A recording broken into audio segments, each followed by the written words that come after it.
그러면 그 다음 주제가 뭐예요? 4. 오늘날의 법률우위 원칙과 법률유보 원칙의 비교. 그럼 아까 공부했던 거 생각해봐. 법률우위 원칙, 법률에 위반되는 조치하면 안 된다. 그 다음에 법률유보 원칙, 즉 법률에 근거가 있어야만 국민한테 어떤 조치할 수 있다. 그죠? 네. 근데 이게 이제 오늘날 와서 좀 확대되는 측면이 있어요. 그래서 옛날에는 그 법률우위 원칙, 법률유보 원칙 그러면 즉 국민에게 효력받는 법은 국회가 만든 법률 이것만이었는데 오늘날은 조금 시대 변화에 따라서 좀 국민에게 효력받는 법의 종류가 좀 늘어났단 말이에요. 그래서 그걸 맞춰서 오늘날은 조금 변화가 됐습니다. 우선 의의와 성격 첫 번째 나왔죠? 여기 좀 중요하게 공부하세요. 오늘날 법률우위 원칙과 법률유보 원칙 비교 중요한 부분으로 보세요. 그래서 의의는 이미 아까 얘기했어. 그죠? 각각의 양쪽을 보세요. 법률우위는 법률에 위반되는 행정조치하면 안 된다. 이거고 법률유보 원칙은 법률에 근거가 있어야만 한다. 할 수 있다. 이런 얘기죠. 근데 요거에 대해서 양쪽에 대비되는 거로 법률우위 원칙은 소극적 의미의 법률적 합성 이렇게 돼 있죠. 소극적이라는 단어에 유의해 두고 반대로 오른쪽은 적극적 의미의 법률적 합성 적극적이라는 단어에 유의해 두고 그럼 이것이 내포하는 건 뭐냐면 법률우위 원칙은 이미 있는 법의 위반만 안 하면 된다는 의미. 응? 그거를 이제 소극적인 측면이라고 하는 거예요. 이미 정해져 있는 법에 이미 있는 법에 위반하지 말아야 된다. 응? 위반하지 않으면 요거는 맞게 한 거다. 반면에 법률유보 원칙은 적극적 의미, 즉 국민한테 어떤 행정 조치를 하려면 법률에 그런 조치를 하도록 근거 규정이 있어야 된다는 뜻인데, 즉 법률에 근거 규정이 있다는 것은 그러한 행정 조치를 국민한테 해도 된다라고 정당화시켜준다. 응? 또 경우에 따라서는 이렇게도 생각해 볼 수 있어. 행정기관은 국민에게 어떤 조치를 하고 싶지 않을 수가 있어. 근데 국회가 법률에서 국민에게 이런 조치를 해라 라고 정해놨으면 하기 싫어도 해줘야 되잖아. 그러니까 그게 바로 이제 행정 권한을 발동해라 하고 이제 적극적으로 하라고 법률에서 요구한 측면이 있잖아요. 그런 걸 내포하는 거예요. 그래서 소극적 대 적극적 이렇게 대비시켜요. 응? 두 번째 문제 상황은 뭐 넘어가고, 그다음에 세 번째 법률의 의미 내지 범위가 좀 달라졌습니다. 즉 우리 아까 얘기했듯이 독일의 오토마이어가 19세기 시대에 법률우위 원칙 말할 때는 그때는 뭐만 생각했던 거야? 행정기관은 국회가 만든 법률에 위반하면 안 된다 이렇게만 좁게 생각했는데 오늘날에는 국민에게 효력받는 법의 종류가 다양해졌어. 그래서 행정기관이 위반하지 말아야 될 법이 법률만, 국회가 만들어내는 법률만 있는 게 아니야. 예를 들면 대통령이 만드는 법도 있고 장관이 만드는 법도 있고 지방자치단체가 만드는 조례도 있단 말이야. 그러니까 행정기관이 위반하지 말아야 될 법의 종류가 늘어났어. 응? 거기다가 이제 성문법만 있는 게 아니고 또 불문의 법도 있단 말이에요. 응? 그런 것도 위반하면 위법이 된단 말이야. 그래서 법률우위 원칙에서 말하는 위반하지 말아야 될 법률이란 국회가 만들어낸 법률만이 아니다. 더 많은 법이 있다. 응? 위반하지 말아야 되는 법은. 그래서 특히 키워드 법률의 의미의 둘째 줄 끝에 뭣도 위반하지 말아야 될 법률에 포함된다고요. 응? 불문법도 포함한다고. 응? 불문법 좀 이따 배울 거야. 불문법에 위반하는 조치를 하면 위법으로 인정이 되는 거야. 응? 그리고 오른쪽에 법률유보 원칙은 행정 권한 발동하려면 법률에 근거가 있어야 되는데 이거는 예나 지금이나 국회가 만든 법률에 국민한테 어떤 조치를 해도 된다고 근거가 정해져 있어야 돼요. 그러니까 이거는 별로 변한 게 없어요. 응? 이 법률유보 원칙에서 말하는 법률은 기본적으로 뭘 의미해? 옛날이나 지금이나 국회가 만들어낸 법률. 이거를 우리가 형식적 의미의 법률이라고 칭해요. 응? 그러니까 국회가 만들어낸 법률에 근거가 있어야 한다.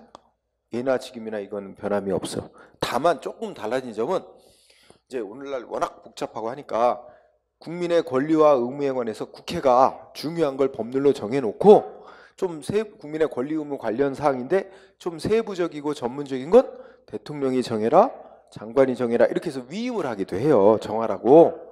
그러면 법률로부터 국민의 권리 의무에 관한 사항 정하라고 대통령의 장관이 위임을 받아서 만들어 놓은 대통령령이나 장관이 만든 부령도 국민에게 행정권 발동할 수 있는 근거가 돼요. 왜냐하면 그 원뿌리는 국회가 만든 법률에 의해서 이제 정하라고 권한 주어진 거니까. 그래서 그거까지 좀 포함, 그 정도는 포함. 그죠? 근데 여기는 뭐는 안 포함해? 불문법은 포함하지 않아요. 응? 그래서 여기 양쪽을 대비시키면 법률 우위 원칙에서 말하는 위반하지 말아야 될 법률이라는 의미 속에는 불문법도 위반하면 안 되는 게 포함된단 말이에요. 불문법 포함. 근데 국민한테 어떤 조치를 하는 근거가 되는 법률은 여기는 불문법은 포함이 안 돼요. 불문법을 근거로 국민한테 뭔가 불이익 조치 못하는 거예요. 응? 강제 조치 못해. 그래서 대비시키면 불문법 포함이냐 포함 아니냐 이걸 중시. 응? 그리고 여기서 말하는 법률은 다 국민하고 사이에 효력 있는 법의 의미를 띠는 거예요. 따라서 우리 아직 처음 공부하는 사람은 안 배울 수도 있는데 그 마지막 부분에 뭐가 있어요? 행정규칙인 다 양쪽이 다 포함 안 하죠? 응? 이 행정규칙이라는 게 아까 국민의 권리와 의무의 효력 안 갖는 법 있죠? 그걸 행정기관이 만든 법인데 행정조직 내부에서 조직 구성원들한테만 효력 갖는 법이야. 국민에게는 효력 없는 거. 그러니까 법규성이 없는 거. 법규의 성질을 안 갖는 법이야. 그런 걸 우리가 행정규칙이라고 묶어서 말해요. 행정규칙은 국민하고 효력 갖는 법이 아니니까 이거 위반하면 공무원들이 이거 위반하면 어떻게 될까요? 조직 내부에서 지켜야 될 법을 안 지켜서 징계받아요. 징계는 받지만 그 행위가 국민하고 사이에서 위법이 되는 건 아니에요. 행정규칙은. 응? 행정규칙이란 건 국민하고 사이에 효력 갖는 법은 아니다. 따라서 이거는 국민하고 사이에서 위반해야 될 법에 해당하는 게 아닙니다. 응? 또 이 행정규칙은 조직 구성원들에게 지키라고 만든 법이지 국민한테 어떤 행정조치할 수 있도록 권한 주는 법이 아니거든. 그러니까 이거는 행정권한 국민한테 행사하는 근거가 되는 법률에 포함이 안 되는 거예요. 양쪽 다. 응? 즉 우리가 배우는 법률 우위, 법률 유보 다 국민하고의 관계에서 행정조치할 때 관계되는 걸 말하는 거예요. 응? 그 다음에 적용 범위가 또 중요한 차이가 있습니다. 적용 범위. 그죠? 자, 법률 우위 원칙은 거기 모든 행정 영역. 응? 모든 행정 영역. 그러니까 바꿔서 얘기해 보면 행정기관이 법에 어긋나는 행위를 해도 되는 거 있느냐? 그건 있을 수 없어요. 법에 어긋나는 작용해도 되는 거 절대로 있을 수 없어. 그러니까 국민한테 강제 조치라든 비강제적인 조치라든 국민한테 이익을 주든 응? 불이익을 주든 다 있는 법에 위반하는 건 있을 수 없어요. 그러니까 법률 우위 원칙은 예외 없이 모든 행정 영역에 적용됩니다. 모든 영역. 응? 반면에 법률 유보 원칙은 국민의 권리 의무에 영향 주는 작용 있죠? 그것만 법률에 근거가 있어야 된다는 거야. 그러면 국민의 권리 의무에 영향 미치지 않는 작용은 법률에 근거 없어도 행정기관이 알아서 해도 된다. 이렇게 봅니다. 응? 옛날에는 강제로 국민한테 불이익 주는 것만 법률에 근거 있으면 되고 나머지는 법률에 근거 없어도 행정기관이 알아서 해도 된다. 이런 논리인데 오늘날은 조금 확대는 됐어. 그렇다고 해서 모든 행정작용이 다 국회가 만든 법률에 하도록 근거가 정해져 있어야만 할 수 있다고 보지는 않거든. 그렇게 하면 행정부는 입법부, 국회보다 항상 이게 하위에 놓여가지고 행정부가 스스로 할 수 있는 게 아무것도 없어. 국회가 시끌끌한 것도 다 정해줘야만 할 수 있게 되는 거잖아. 그러면 권력분립상 행정부가 국회, 입법부에 완전히 하위, 종속관계에 놓이게 돼서 이건 권력분립 원칙에도 안 맞다고 보는 거란 말이야. 그래서 국민에게 권리 의무에 중요한 영향 미치는 작용, 요거는 꼭 국회가 법률로 정해놔야만 행정기관이 할 수 있는데 국민의 권리 의무에 영향 안 주는 작용은 행정기관이 알아서 할 수도 있다. 이렇게 보기 때문에 이거는 모든 행정 영역까지 적용되는 건 아니에요.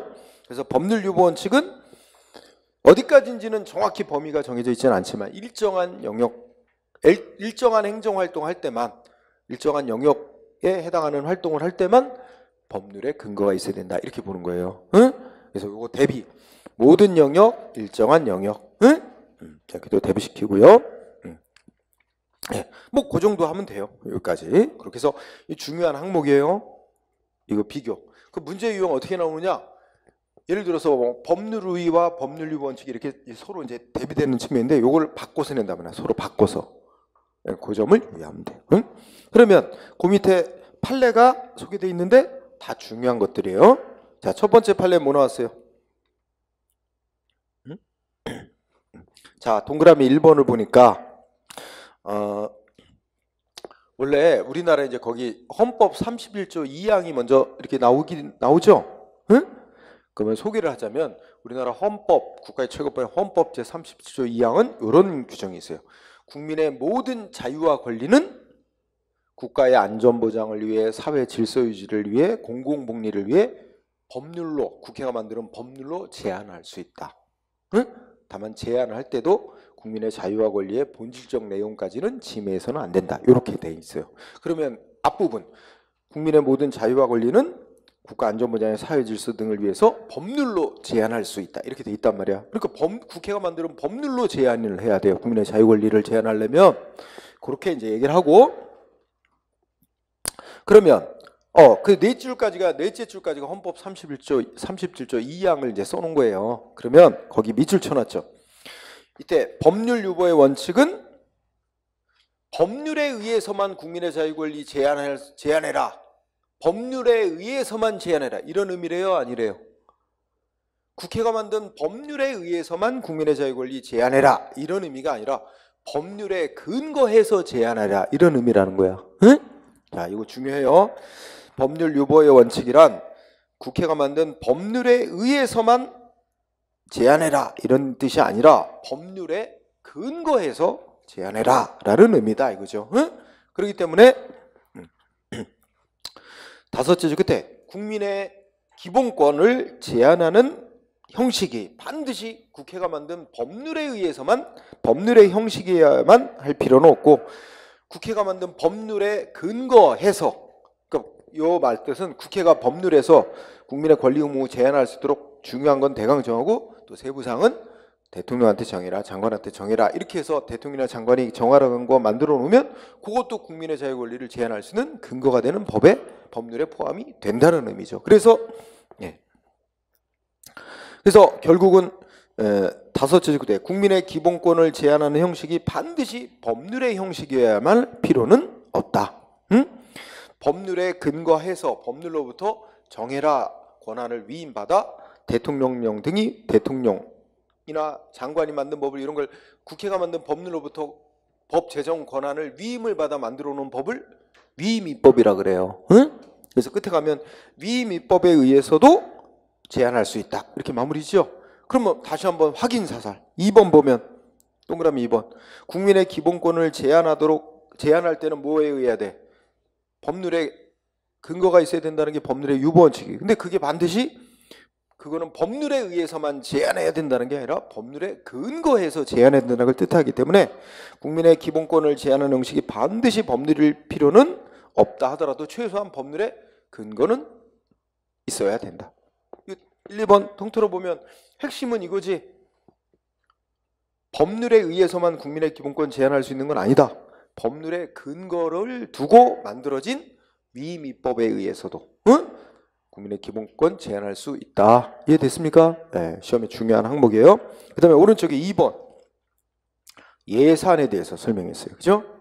자, 그 읽어보면 예산도 지켜야 될 일종의 법규범이래. 예산도 지켜야 될 규범이래. 응? 따라야 될 법규범.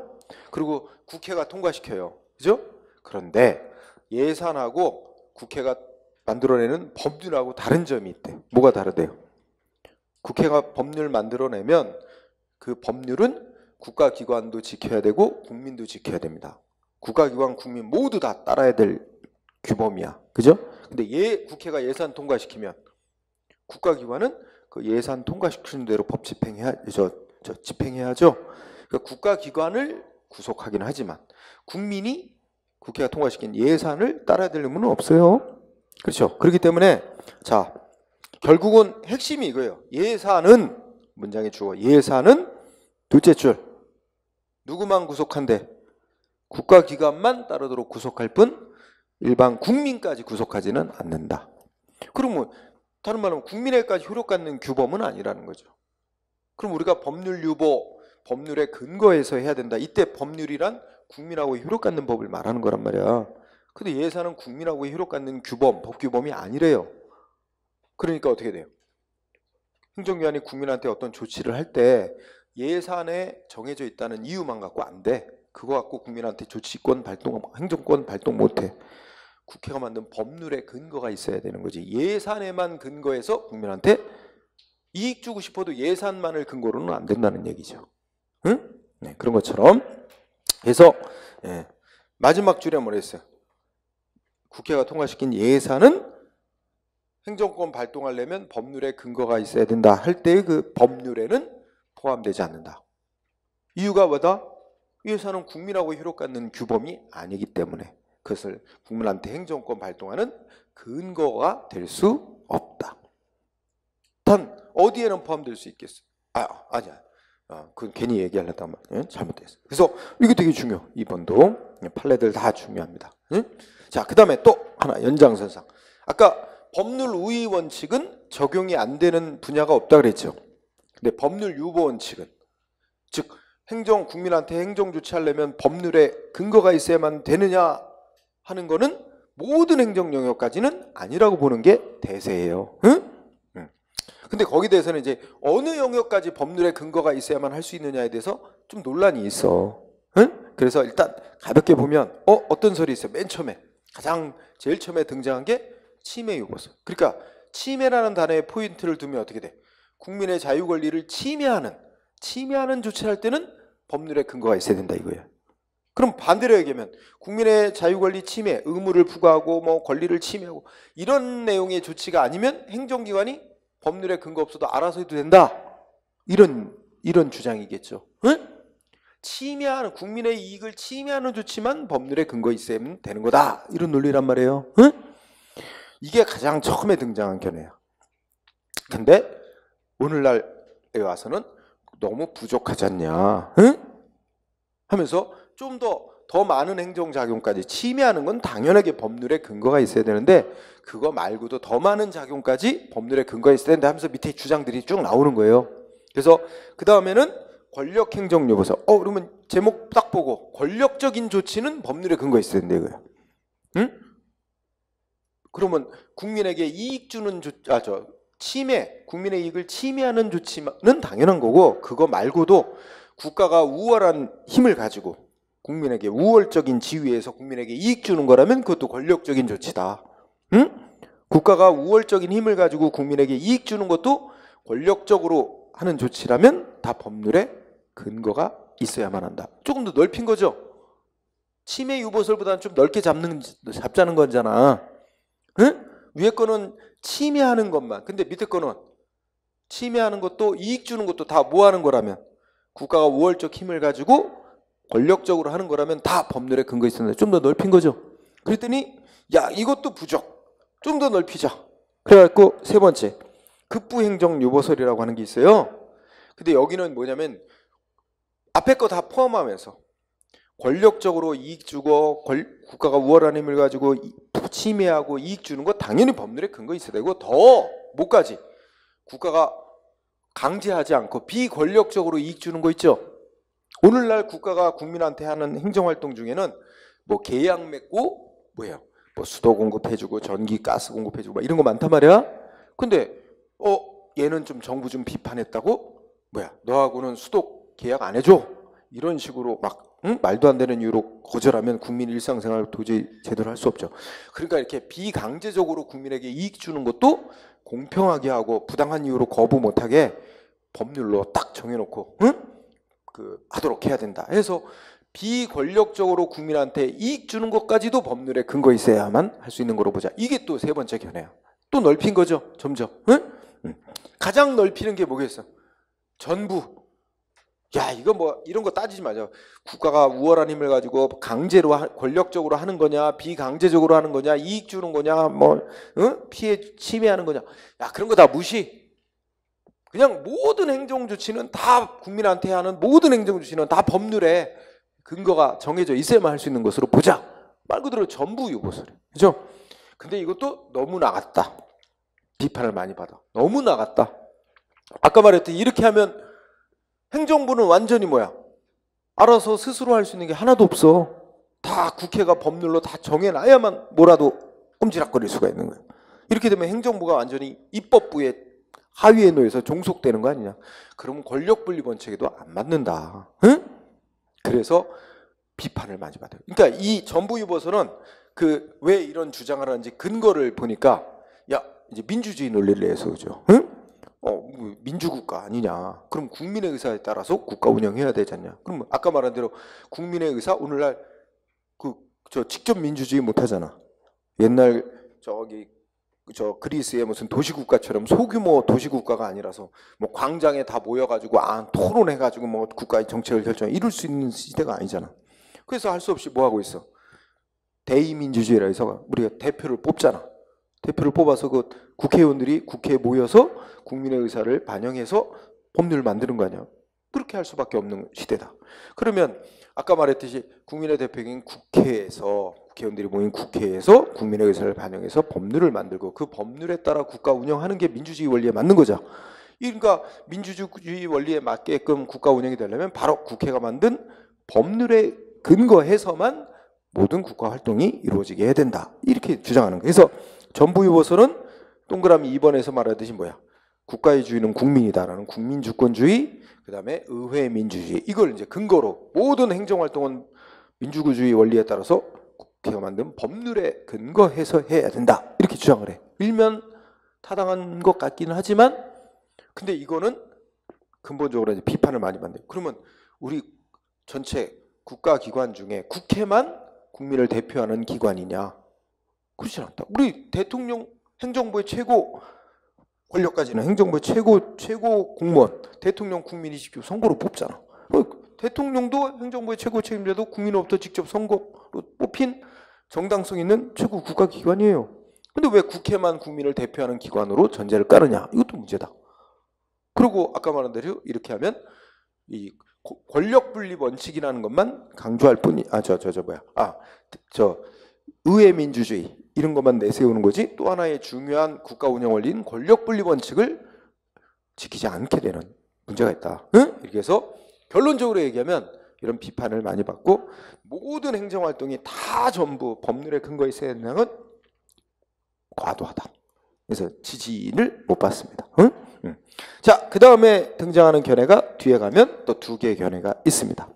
그 중에 이제 신침의 유보설이라는 건 거의 가치가 없어. 응? 잘 안 하니까 단 그 위에 있는 무슨 학설?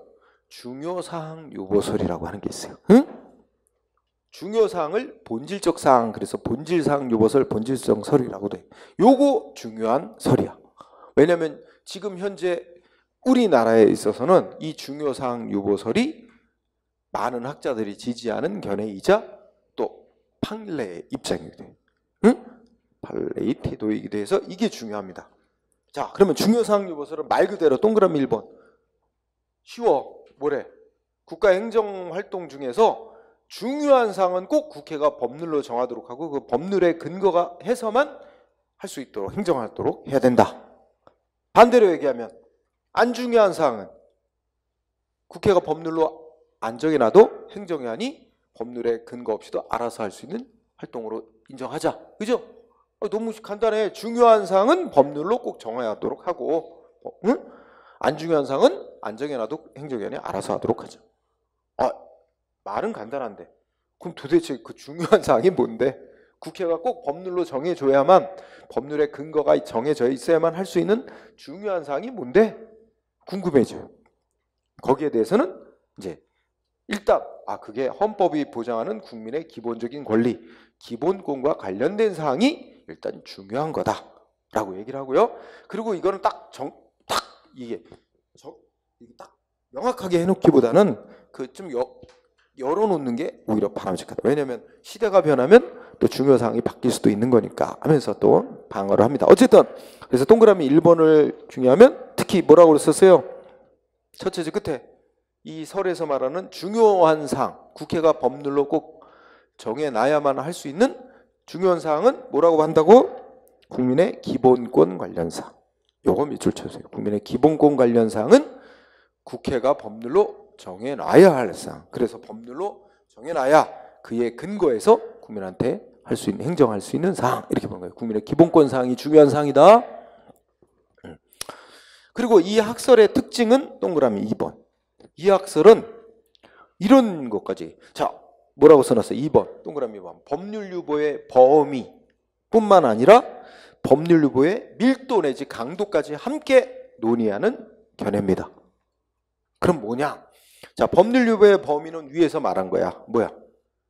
중요한 사항은 국회가 법률로 정해야 할 사항이다. 응? 근데 자, 밀도, 법률 유보의 밀도 내지 강도는 뭐냐? 국회가 법률로 정해놔야 하는 정도도 차이가 날 수 있다 이거예요. 응? 그러니까 자, 동그라미 1번에서 말하는 중요한 사항을 중요도에 따라 어떻게 되냐? 응? 중요한 정도도 간단히 말하면 아주 중요한 사항, 조금 덜 중요한, 이렇게 나눌 수 있대요. 중요한 사항도 매우 중요한 사항, 덜 중요한 사항.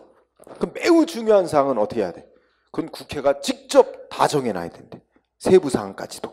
매우 중요한 사항은. 따라서 매우 중요한 사항은 대통령이나 장관한테 뭐 좀 정해 하고 세부 사항 정해. 이거 넘겨줄 수 있어 없어? 안 돼. 그건 국회가 직접 정해야 되는 거. 그러면 덜 중요한 건 어떻게 해도 될까? 덜 중요한 사항은 국회가 대강 정해놓고 세부 사항은 대통령, 장관 네가 정해. 이렇게 해도 되는 게 있대.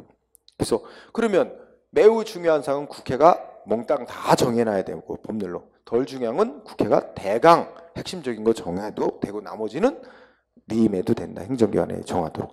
그래서 중요도에 따라서 국회가 법률로 정해놔야 되는 정도도 차등이 주어질 수 있다는 거예요. 그게 바로 법률 유보의 밀도 내지 강도라고 얘기하는 거예요. 응?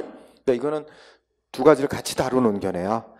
법률로 정해야 할 사항은 중요한 사항인데 중요한 사항도 중요도에 따라 국회가 법률로 얼마만큼 정해야 나야 하느냐도 차이가 난다라는 그 얘기까지 같이 하는 거 역시 중요.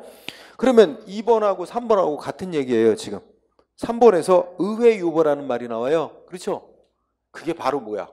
매우 중요한 사항이야. 매우 중요한 사항은 어떻게 해야 된다고? 국회가 직접 다 정해놔야지. 행정기관에게 야 요거 니네가 정해야 하고 대통령이나 장관한테 국회가 정하라고 위임하면 돼? 안 돼? 안 되는 사항이 있다는 거예요. 의회 유보 사항이라는 말이 또 나올 수 있어요. 의회 유보 사항 하면 무슨 뜻이 돼? 그건 절대로 다 전적으로 국회가 법률로 정해야 되는 아주 엄청 중요한 사항. 응? 의회 유보 사항. 그건 행정기관에게 정하라고 위임 절대로 안 되는 사항. 이런 말이에요. 응? 그래서 동그라미 2번, 3번이 연관이 돼 있죠? 이해됐죠? 네. 네, 여기까지가 핵심. 응? 응. 자, 그러면 그 결어를 보죠. 결어를 보면 이제 가장 먼저 등장한 견해가 아까 제일 처음에 나왔던 침해 유보설이야. 그죠? 국민의 이익을 침해하는 조치는 반드시 법률에 근거가 있어야 되는데 오늘날은 그거 갖고 부족하다. 더 넓혀가는 추세인데 그렇다고 어느 영역까지다 라고 딱 잘라 이렇게 말할 수는 없고 학자들마다 조금씩 견해는 차이가 있어. 그런데 만장일치는 뭐야? 침해하는 조치는 반드시 법률에 근거가 있어야 되는 건 그건 공통분모 최죠. 응? 최소한 그건 일치. 다만 그 이상 어디까지냐는 일치돼 있진 않아.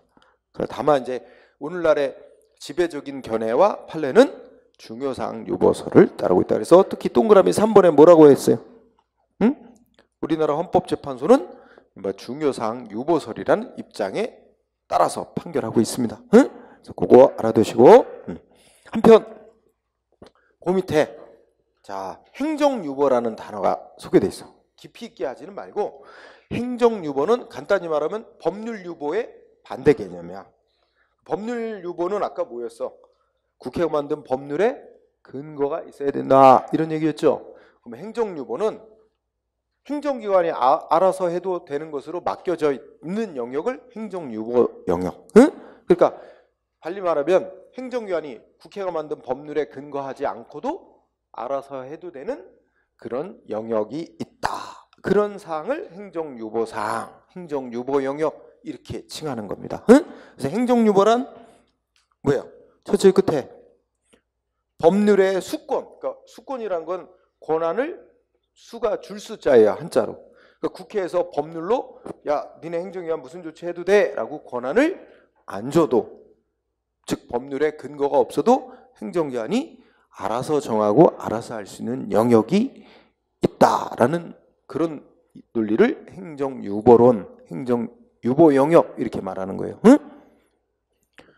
그러면 우리 지금 학설과 판례가 취하는 중요사항 유보설에 따르면 어떻게 될까요? 간단히 정리하면 중요한 사항은 어떻게 돼? 응? 중요한 사항은 우리가 이렇게 얘기해 보죠. 응? 이게 모든 행정활동이야. 모든 행정작용인데 이거를 둘로 나눌 수 있어. 우리 중요사항 유보설에 따르면 어떻게 나눠? 응? 이거 중요사항이야. 그럼 어떻게 돼? 여기에 해당하는 행정활동은 국회가 법률로 정해놔야 돼. 그죠? 그러면 이 밖에 거는 중요한 사항이 아니죠? 그럼 중요한 사항이 아니면 국회가 법률로 안 정해놔도 돼. 그 행정기관이 알아서 정하고 알아서 해도 되는요. 그러니까 요 바깥의 영역은 뭐야? 행정유보사항이다. 이렇게 말할 수 있죠? 응? 행정기관 알아서 해도 되는요. 이렇게 말할 수 있어요. 요게 중요한 사항은 국회가 법률로 정해놔야 되는 법률 유보사항이다. 이렇게 말할 수 있죠? 근데 여기다가 중요한 사항도 또 중요도에 따라서 매우 중요한 거, 덜 중요한 거 이렇게 나눌 수 있죠. 그러면 중요한 사항 중에도 매우 중요한 거, 요거는 매우 중요사항, 매우 중요한 사항이라고 이제 편의상 이렇게 봐. 매우 중요한 사항은 반드시 국회가 법률로 정해야 될 뿐만 아니라 세부 사항까지도 다 법률로 정해놔야 돼. 워낙 중요하니까. 그러면 이거는 이런 표현을 쓸 수 있어요. 의회 유보사항. 응? 이게 이런 표현을 쓰는데 이게 반드시 국회가 전적으로 다 정해내야 할 사항. 행정기관에게 정해라 위임하면 안 되는 사항. 이렇게 말할 수 있죠. 응? 그러면 요 노란색을 뺀 나머지 요 빗금친 부분은 조금 덜 중요한 사항이라 국회가 법률로는 정해놔야 되는데 세부 사항은 행정기관에게 정해라 위임해도 되는 사항. 이렇게 되는 거죠. 응? 네, 이런 구분이 될 수 있어요. 자, 그 정도로 합시다. 그러면 21쪽 오른쪽 가요. 판례가 소개되는데 역시 중요한 판례들이 많습니다. 자, 그래서 판례 중에 뭐 1번은 여러분들이 지금 눈으로 쓱 읽고 지나가세요. 자, 2번 판례 시험에 잘 나옵니다. 2번 판례. 자, 2번 문장을 보니까 오늘날 법률 유보 원칙은 단순히 어떤 행정작용이 법률에 근거를 두기만 하면 충분하다 이런 의미가 아니라 국가 공동체와 그 구성원인 국민에게 기본적이고도 중요한 의미를 갖는 영역, 특히 국민의 기본권 관련 영역에 있어서는 어떻게 국민의 대표자인 입법자 즉 국회가 그 본질적 사항에 대해서 스스로 정해놔야 한다는 요구까지 내포하고 있다. 그러면서 그 중요한 사항은 국회가 직접 정해야 된다. 의회 유보라는 말까지 판결문에 쓰고 있어요. 2번이 시험에 잘 나오고요. 중요하고요. 3번은 그냥 참고로 보면 국민의 기본권 관련돼서 중요할수록 어떻게 해야 돼? 중요하면 중요할수록 국회가 법률로 정해야 되는 범위도 넓어진다. 특히 더 그 필요성이 크다. 그런 얘기를 하는 거예요. 그냥 넘어가고요. 4번 또 체크하세요. 4번. 4번을 보면 거기 토지초과 이득세법이라고 일단 제목이 달려있죠. 지금은 없어진 법이에요. 지금은 없어진 법이고 예전에 있었던 법이었는데 그 예전에 하도 땅 투기를 많이 해서 그 땅을 자기 무슨 진짜 뭐 집을 지으려고 한다든지 뭐 특별한 목적도 없이 그냥 무조건 땅을 많이 보유하려고 그래. 갖고 있으면 땅값 오르니까 그 투기가 만연했어. 성행을 했어. 기업들도 막 이 자기네 공장 짓고 뭐 제품 만들어하고 땅을 사놓는 게 아니고 그냥 돈 생기면 땅 사나. 그래갖고 이제 땅 투기로 돈 벌고 이게 많아져가지고 이제 국가에서 법을 만들었죠. 그래서 토지를 일정 규모 이상으로 보유하고 있으면 거기에 대해서 세금을 많이 물리도록 하는 법이에요. 토지 초과 이득세라고 해서 세금을 많이 물리도록 하는 법이 있었어요. 그러면 여기에 이제 이 법에서 중요한 단어가 기준시가라고 하는 거였어요. 그 당시에 기준시가가 뭐냐면 세금 매기는 기준이 되는 땅값이에요. 응? 세금 매기는 기준이 되는 땅값을 어떻게 정하느냐에 따라서 세금이 달라지는 거야. 응? 그럼 이거는 국민의 재산권이라는 거와 관련된 중요한 사항이라는 거죠. 응? 그러면 이 세금 매기는 기준이 되는 땅값, 기준시가를 누가 정해야 될까요? 국민의 재산권이라는 기본과 관련된 중요한 사항이니까 누가 정해야 돼? 국회가 법률로 정해놔야 돼, 기준시가를. 근데 국회가 안 정하고 누구한테 정하라고 그랬어? 대통령한테 정하라고 넘겨줬죠.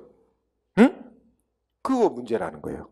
국회가 정해야 할 사항인데도 대통령한테 국민의 재산권 관련 세금 매기는 기준이 되는 기준시가를 대통령도로 정하라고 국회가 넘겨준 것은, 위임한 것은 법률 유보 원칙에 어긋난다. 응? 그래서 이 규정은 국회가 대통령한테 정하라고 이게 넘겨주는 규정은 무효라고 선언된 거죠. 응? 네, 그런 규정을 했습니다. 그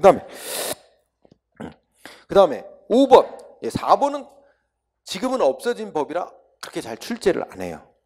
한 번 정도 났어서 어떤 내가 볼 때 바람직하지 않은 출제인데 있지도 않은 건데. 자, 5번은 상대적으로 많이 나옵니다. 현재도 유지되고 있는 거라. 5번은 텔레비전 방송 수신료, 소위 우리가 시청료라고 하는 거예요. 응? 우리 젊은 친구들은 시청료 얼마 내는지도 몰라. 시청료 내는 것도 잘 몰라. 응? 시청료라는 게 있는 것도 모릅니다. 자기가 안 내니까 다 부모님이 내주고 하니까. 그래서 TV 한 집당 TV 한 대를 기준으로 해서 매달 2,500원씩 시청료를 납부하죠. 응? 근데 시청료를 내는데 또 잘 알 수가 없어.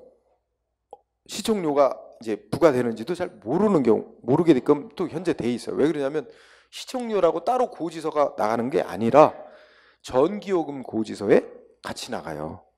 왜냐면 한국전력공사, 한전이 전기요금 고지서에 TV 시청료 2,500원을 같이, 항목은 따로따로 전기요금 얼마, 시청료 얼마 해서 이제 고지서에 같이 나가거든. 그러니까 다 전기요금 고지서만 알지 시청료는 몰라요.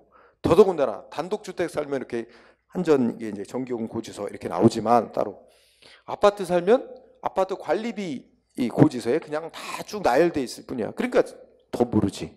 이렇게 돼 있습니다. 근데 이게 역사적으로 이 시청료를, 원래 시청료는 KBS가 부과하고 걷는 거예요. 응? 그래서 옛날에는, 지금 뭐 인터넷 발달하기 전에는 시청료를 다 지로용지로 부과했어요. 다 집집마다 지로용지 보내고, 그러면 사람들이 은행 가서 다 수납했어야 됐어요. 응? 근데 80년대, 1980년 초에 80년대 뭐가 있었어? 땡전 뉴스. 9시 땡 하면 무조건 전두환 씨 기사가 나오잖아. 첫 기사. 방송사 모두 다 똑같아.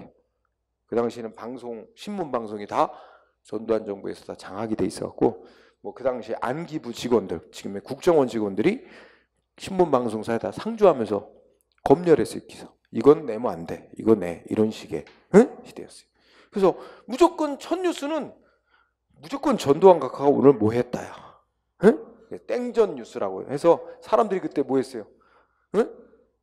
시청료 납부 거부 운동을 일어났어요. 시청료 안 내. 못 내겠다 이거예요. 그러면 그 당시는 또 이제 지로용지 보내고 안 내면 집집마다 또 KBS 고용한 징수원들이 다니면서 또 걷고 영수증 끊어주고 이제 현금 받아서 그렇게 하고 수납했던 거예요. 근데 2,500원 안 내면, 시청료 안 내면 뭐 하게 돼 있죠? 원래 따르면 강제 징수 들어가게 돼 있는 거야. 그러면 2,500원 안 낸다고. 그럼 예를 들어서 1년치 안 내도 어떻게 될까요? 25,000원밖에, 3만 원 되겠다. 그죠? 그럼 3만 원 안 낸다고 뭐 재산 압류하고 말도 안 되죠. 비용도 안 나오겠어. 그죠? 이거 어려운 일 아니겠어요? 근데 이게 한두 집도 아니고 막 들불처럼 번져나가. 걷잡을 수 없게 되죠.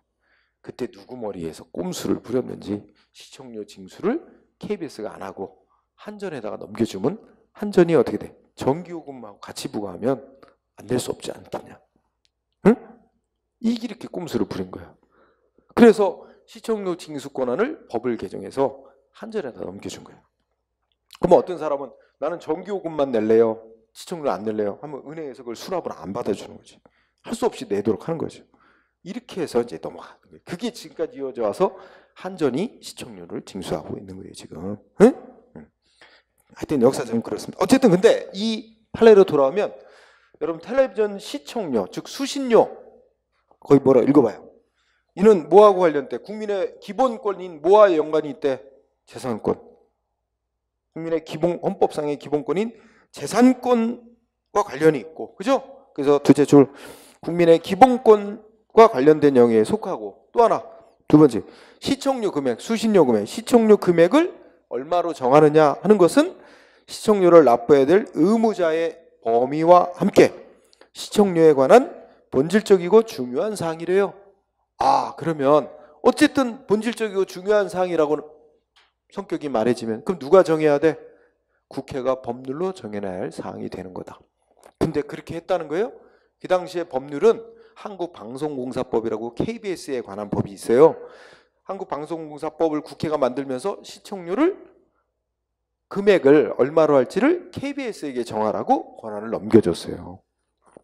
그러면 이 시청료는 국민의 재산권 관련해서 중요하고도 본질적 사항이라 국회가 시청료 얼마 거더라 하고 국회가 직접 법률로 정해놔야 할 사항인데 국회가 직접 안 정하고 KBS대로 정하라고 권한을 넘겨주는 그런 법 만든 거는 잘못 만들었다는 거죠. 그래서 그 법률 무효. 그래서 이제 다시 법을 고쳤겠죠, 국회에서. 그래서 시청료 금액은 2,500원으로 한다고 매달 딱 법률로 못 박아놓은 거예요. 예, 이 판례 잘. 그래서 이 당시에 그러니까 그 이 헌재 결정에 따라서 아마 이게 헌법재판소 결정이 99년도 5월 27일 날 내렸으니까 아마 법 한 1년 정도 저 기간을 줬다 해도 2000년부터 2,500원 법률로 딱 못 박아놨겠죠. 그러면 벌써 지금 19년 동안 시청료가 2,500원으로 못 박혀 있는 거죠. 그죠? 그래서 KBS가 뭐 주장해? 아, 이제 뭐 여러 가지 요인 때문에 KBS는 시청료로 움직이는 데 아니야. 시청료 받아서 뭐 방송 기자재도 좀 바꾸고 뭐 이렇게 방송 발전을 위해서는 시청료를 올려야 된다고 주장해. 그죠?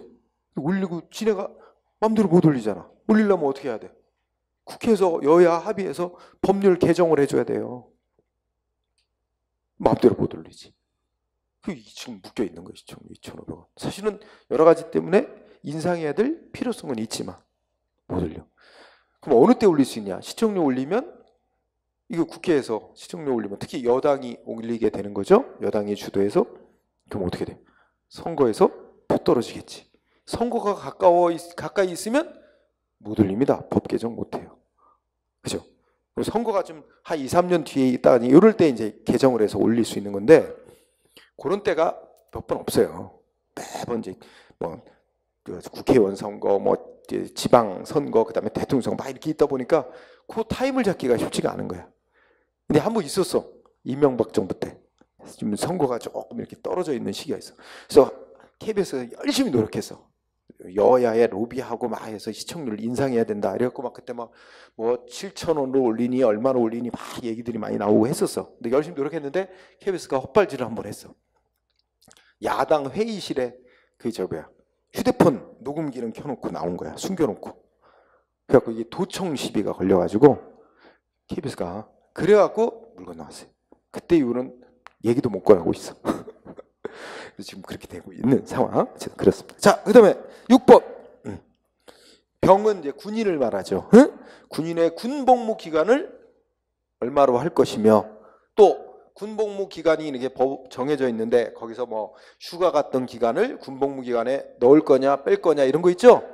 그런 거는 국민의 헌법이 정해놓은 국방 의무라는 국민의 기본적 의무와 관련된 본질적으로 중요한 사항이래. 그러니 누가 정해야 돼? 국회가 직접 법률로 정해야 할 사항이다. 그래서 실제 사건은 뭐냐면 육군본부에서 무슨 규정을 만들어가지고 육군본부 행정기관이에요. 육군본부에서 규정을 만들어서 군 복무 기간 중에 뭐 했던 건 군복무 기간에서 빼고 뭐는 산입해주고 이런 건 멋대로 정한 거 다 무효라는 겁니다. 그럼 국회가 정해야 할 사항인데 행정위원회는 멋대로 정하는 거 안 된다. 이런 내용이었어요. 자, 그 다음에 7번을 보면 7번도 중요한데 우선 동그라미 1번 보세요. 1번을 보면 무슨 사항이 나오냐면 자치적인 사항이에요. 이게 중요한 단어예요. 말 그대로 자치적인 사항은 야 니네가 자치적으로 알아서 해 이런 게 필요한 사항이겠죠. 그러면 자치적인 사항은 국회가 직접 정해야 될 필요가 없다는 얘기예요. 자치적인 사항은 어떻게 해도 된대. 국회가 야 뭐뭐 이런 거는 자치적인 사항이니까 니네가 알아서 정하고 해 이러고 어떻게 해도 된대. 첫째 줄 끝에 포괄 위임 입법 금지 원칙이 적용 안 된다? 좀 쉬운 말로 바꾸자. 포괄 위임 금지야. 포괄적으로 위임하면 위임하는 건 금지된다는 원칙이 있는데 이게 이제 뭐냐면 아까 그런 거 있잖아요. 중요한 사항인데 덜 중요한 사항은 어떻게 해도 된다고?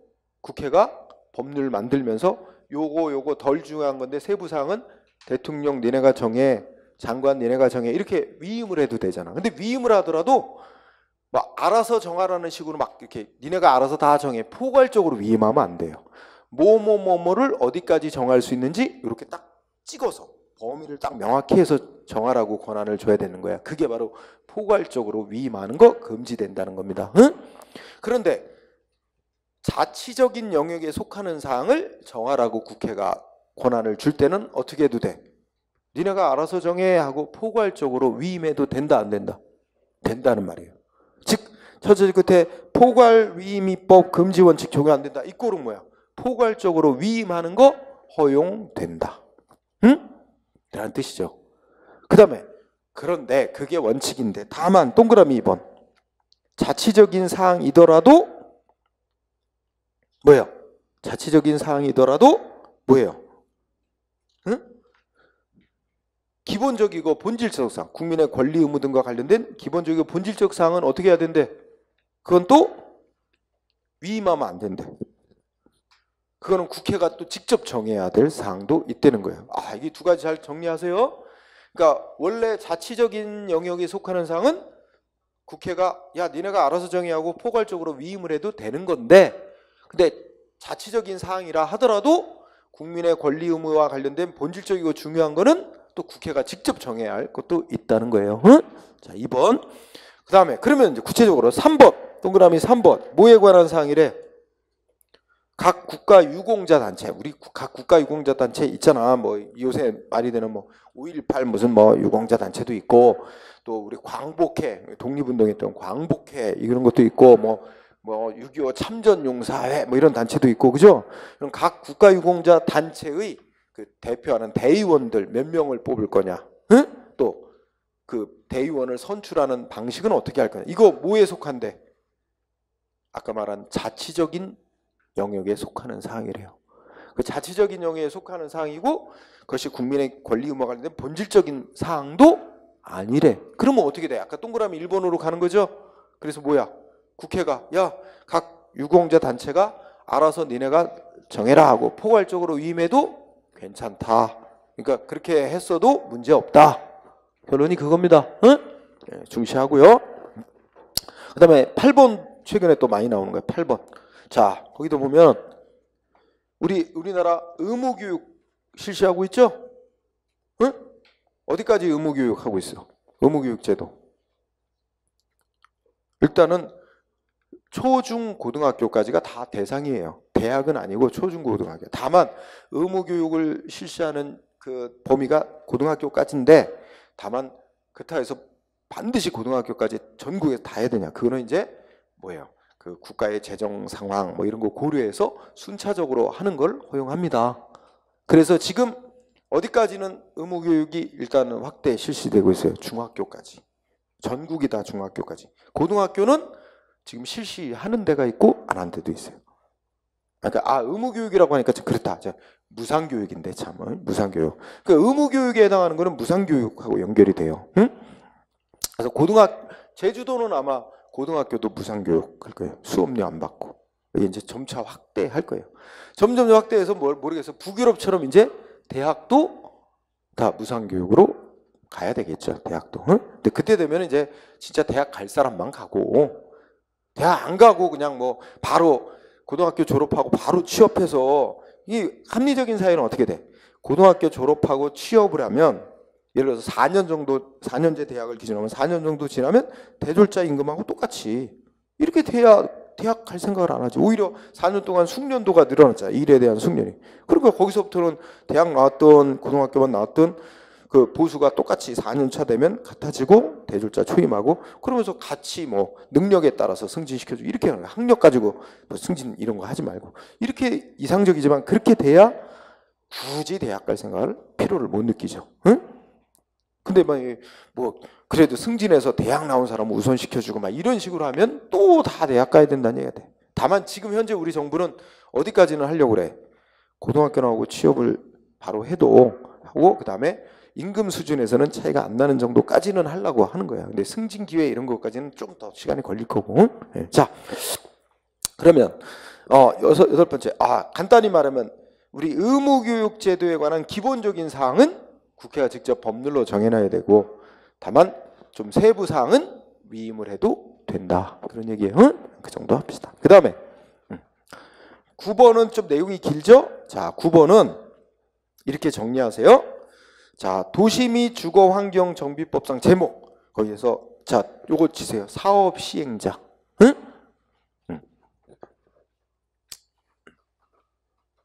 그러면 이렇게 되는 거야. 이걸 조금 각색을 하면 도시 및 주거 환경 정비법상 어떤 이렇게 낙후된 지역이 있잖아.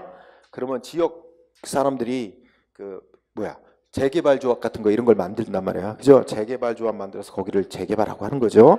그러면 거기에 재개발 사업을 하는 사업 시행자가 누구냐가 중요해요. 그래서 중요한 단어가 사업 시행자예요. 응? 자, 그래 놓고 사업 시행자가 누구냐? 그러면 자, 동그라미 1번 사업 시행자가 누구라고 나왔어요? 조합. 첫째 줄에 동그라미 1번에 첫째 조합. 그러니까 뭐 이게 말하면 뭐 재개발 조합 이런 거죠. 응? 그러니까 조합이 사업을 시행하는 경우예요. 조합인 경우. 조합이 자기네가 이제 조합을 만들어서 재개발 사업 시행자로 지정을 받아갖고 사업을 시행할 때, 그럴 때는 여러분 조합이 만들어지려면 기본적으로 그 구역 내 과반수인지 3분의 2 이상인지 뭐 하여튼 저 토지 소유자의 동의를 얻어야 돼요. 그러면 이미 조합이 만들어져서 사업 시행자로 지정이 돼서 사업을 추진하는 건 그 지역 내 토지 소유자의 대다수 동의를 이미 받았다는 거죠. 그러니까 조합이 사업을 추진할 때는 그 재개발 사업에 대해서 그 구역 내 토지 소유자들 얼마나 동의를 얻어야 되느냐? 그거는 굳이 국회가 법률로 정해놓을 필요가 없대. 그건 조합이 알아서, 조합의 규칙 있잖아요. 정관으로 얼마나 동의를 얻을지를 알아서 정해라 하고 그렇게 권한을 줘도 괜찮다고 보는 거예요. 따라서 이제 뭐가 문제냐면 그 구역 내 토지 소유자 동의 몇 사람 이상이나 몇 분의 몇 이상이나 동의를 해야 되느냐, 이거는 뭐라고? 사업 그 처제 제목에서 토지 등 소유자 얼마나 동의를 얻어야 되냐, 그 요건 정하는 건 동그라미 1번. 조합이 사업을 시행하는지 할 때는 어떻게 된대? 그 조합이 알아서 정해라 해도 되는 사항이라는 거죠.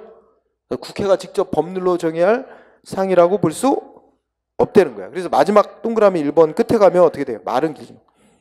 응? 그래서 두 번째 줄, 동그라미 1번의 둘째 줄 뭐에 해당한다고 봤어요? 자치법적 사항이고, 따라서 토지 소유자의 재산상 권리 의무에 관한 기본적이고 본질적 사항이라고 안 봤죠. 그러니까 국회가 직접 법률로 안 정해놔도 되는 사항이에요. 그래서 1번 마지막 끝에 가면 법률 유보 내지 의회 유보 원칙이 반드시 지켜져야 하는 영역이라고 할 수 없다. 그러니까 국회가 직접 법률로 정해야만 하는 영역은 아니다.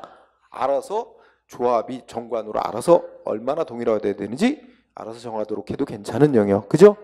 그래서 말은 좀 길지. 그러면 이 경우는 결국 뭐라고 얘기하는 거예요? 이건 반드시 그 국회가 법률로, 그러니까 여기에 지금 뭐 하는 거예요? 그 구역 내 토지 등 소유자 얼마나 동의를 얻어야 되는지, 소유자 동의 얼마나 얻어야 되는지 요건, 이거 꼭 국회가 법률로 정해야 할 사항이다, 아니다? 응? 아니다. 응? 국회가 법률로 정해야만 할 사항은 아니다, 이거죠. 응? 근데 2번하고 대비되는 거예요. 2번은 이 재개발 사업 같은 걸 누가 한대요? 조합을 결성해서 사업을 추진하는 게 아니고 그냥 구역 내 토지 소유자 몇 사람이 모여가지고 그 재개발 사업을 시행한대. 그런 경우에는 그 재개발 구역 내 토지 소유자 몇 사람 이상이나 동의가 되느냐 이거 있죠. 그래서 여기서는 토지 등 소유자가 사업을 추진하는 거예요. 토지 등 소유자가 사업을 시행하는 거야. 소유자인 경우. 그래서 이 단어가 중요하죠. 조합을 만들어서 사업을 추진하냐, 아니면 조합을 만들지 않고 구역 내 토지 소유자 몇 사람이 모여갖고 사업을 추진하냐, 이거에 따라서 다른 거야. 이때는 이 토지 등 소유, 그 구역 내 다른 토지 소유자 얼마나 동의를 얻어야 되느냐, 이거는 그 토지 등 소유자의 권리 의무에 매우 중요한 사항이라 뭐래요? 반드시 국회가 몇 분의 몇 이상 동의를 얻어야 된다라고 법률로 정해놔야 할 사항이라는 거예요. 네? 그래서 동그라미 2번. 2번의 첫째 줄에 누가 사업을 추진한대요? 토지 등 소유자가 사업을 추진한다 그러죠? 그럴 때는 두 번째 줄, 다른 토지 등 소유자 얼마나 동의를 얻어야 되는지 하는 요건은 국민의 권리 의무의 형성에 관한 기본적이고 본질적 사항이기 때문에 그건 누가 정해야 돼? 국회가 직접 법률로 정해줘야지 자치적으로 정하라고 권한 넘겨줄 사항이 못 된다. 응? 그래서 그러면 실제 시험 문제는 이렇게 길게 낼 수 있어요? 없어요. 두세 줄 정도로 줄여서 내는 거야. 그러면 핵심은 이거야. 문제 딱 나오면 뭐 무슨 이렇게 도시미 주거 환경정비법상 사업 시행하는 자가 조합인 경우는 이게 딱 이거 보이고, 조합인 경우는 결론이 뭐야? 국회가 정해줘야 된 사항은 아니다. 근데 사업 시행하는 토지 등 소유자, 그러면 국회가 직접 법률로 정해서 요거만 잘 기억하면 되는 거예요. 중간에 말은 필요 없어요. 이렇게 정리하고. 그 다음에 마지막 10번. 우리가 이제 우리 국회의원들은 뭐 있어요? 다 월급이 지급되는 보좌관들 임명해 줍니다. 응? 근데 지방의회의원, 우리 여기 뭐 인천시의원, 응? 이런 것처럼 지방의회 의원에 대해서 월급 주는 보좌관들 이렇게 이제 두는 거 있죠? 응? 유급 보좌 인력을 두는 것은, 읽어볼까요? 지방의회의원의 신분과 지위, 그 처우에 관한 현행법의 중대한 변경을 초래하는 것으로서 이는 개별 지방의회에서 조례로 마음대로 정할 수 있는 사항이 못 된다. 국회가 직접 법률로 정해야만 허용될 사항이다. 이런 얘기죠. 요새 이거 굉장히 자주 나오고 있습니다. 응?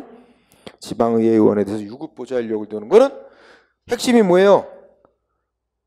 응? 조례로 정할 수 있는 사항이 아니라 국회가 법률로 정해야만 가능한 사항이다. 응? 알아두시기 바랍니다. 그래서 지방의회 의원은 일종의 이제 무보수 명예직의 성격을, 기본적인 성격이 그런 게 있어요. 다만 이제 원래 그래서 예전에 지방의회 우리 시도의원, 시군구의원 옛날에 보수 없었어요. 예전에는 법이 무보수 명예직, 겨우 이제 뭐는 줬냐면 교통비 정도 하고 회의의 수당 정도 이렇게 주는 거를 했었어요. 왜냐하면 예전에 왜 그런 문제가 생겼냐면 이게 그 돈 있는 사람들만 주로 이제 그러니까 무보수 명예직을 이제 이상적으로 생각했는데 결국은 그러면 어떻게 돼? 그 지역에 돈 있는 사람들만 시의원, 도의원 나와. 보수가 안 나오는데 그러면 그 의원 생활 4년 하면서 월급 안 나오는데 뭐 먹고 살아? 그죠? 그리고 뜻 있는 사람들도 월급이 없으니 겨우 교통비나 회의 참석한 거 수당 정도밖에 안 주니 그 일종의 명예직으로 봉사하는 정도로 생각하는데 사실 생계 유지가 곤란하잖아. 뜻 있는 젊은 사람들 시의원 나와가지고 뭔가 지역을 위해서 열심히 일하고 싶은데 그 길을 막아놓는 거예요. 결국 지역 유지들만 나와. 응? 돈 있는 사람, 먹고 사는데 지장 없는 사람. 이 비판이 된 거예요. 그래서 이제 법을 좀 고쳐서 요새는 이제 월급이라고는 말 안 하고 월정수당이라 그래서 월정수당이라고 줘요. 사실상은 월급이나 다름없어. 그래갖고 연봉 뭐 시군구 의원은 한 4, 5천에서 5천 정도 되고 우리가 광역 시도 의원은 한 6천에서 한 뭐 많은 데는 7, 8천까지 주는 데도 있어요.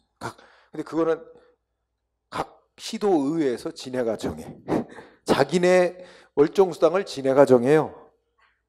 국회는 안 그래요? 국회의원 세비라고 하죠. 누가 정해요? 국회에서 지네가 정해요. 그러니까 웃기지. 자기네 월급 받는 거를 지네가 정하는 구조가 되게 웃기잖아요. 하여튼 그렇게 돼 있어요. 그러니까 막 그 일반 회사 월급은 오히려 안 오르고 오히려 물가 인상돼서 월급은 그대로면 사실상 실제로 월급 깎이는 거 아니에요. 일반 사람들은 안 오르는데 의원들은 매년 지네들이 정하니까 막 10%씩 올리고 막 욕 바가지로 먹고, 그래서 어디는 너무 많이 올렸다가 욕 바가지 먹고 다시 내리고 막 이런단 말이에요. 그럼 기사 나오고 하죠. 그래서 지방의 의원직은 기본적으로 원래가 이제 성격이 법 규정상 무보수 명의직. 그래서 다만 이제 월정 수당은 주도록 돼 있긴 한데, 그죠? 그런 법의 기본적인 성격에 비춰볼 때 거기다 월급 주는 보좌관 채용할 수 있도록 하는 거는 이제 법률로 정해야 할 사항이지 지방의회가 조례로 마음대로 정할 사항이 못 된다. 이렇게 판시했다는 겁니다. 그래서 이 판례들이 시험에 엄청 잘 나옵니다. 네, 그렇게 하고 거기까지 하고, 아이고 너무 길어지니까 잠깐 쉬었다가, 거의 다 됐는데 잠깐 쉬었다가 화장실 갔다 오시고 한 2시 한 15분 정도까지 수업을 하겠습니다. 네, 자.